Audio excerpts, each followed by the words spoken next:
ganitong fried chicken, masarap at malutong at malinamnam.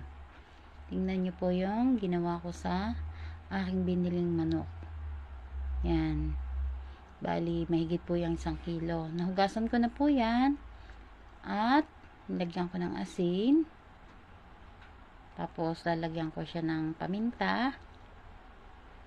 Yan, sarap po yung may paminta. Tapos bali lalagyan ko po siya ng kalamansi. Ang ginamit ko po diyang kalamansi ay 6 na piraso. Yan, nilagyan ko po siya ng kalamansi para mawala yung lansa. Ganyan po yung gawin nyo sa manok pag magpiprito kayo, para masarap. Tapos lalagyan ko siya ng dinikdik na bawang. Yan, parang lasang-lasa yung bawang.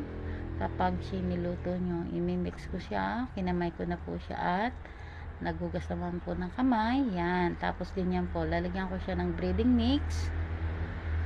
Yan, 1 pack lang po yung ginamit ko at ayaw ko po ng maraming breading mix. Ganyan, yan po. Tapos ano ko po siya ng 30 minutes to 1 hour bago ko po siya iluto, para mas malasa po siya. Yan.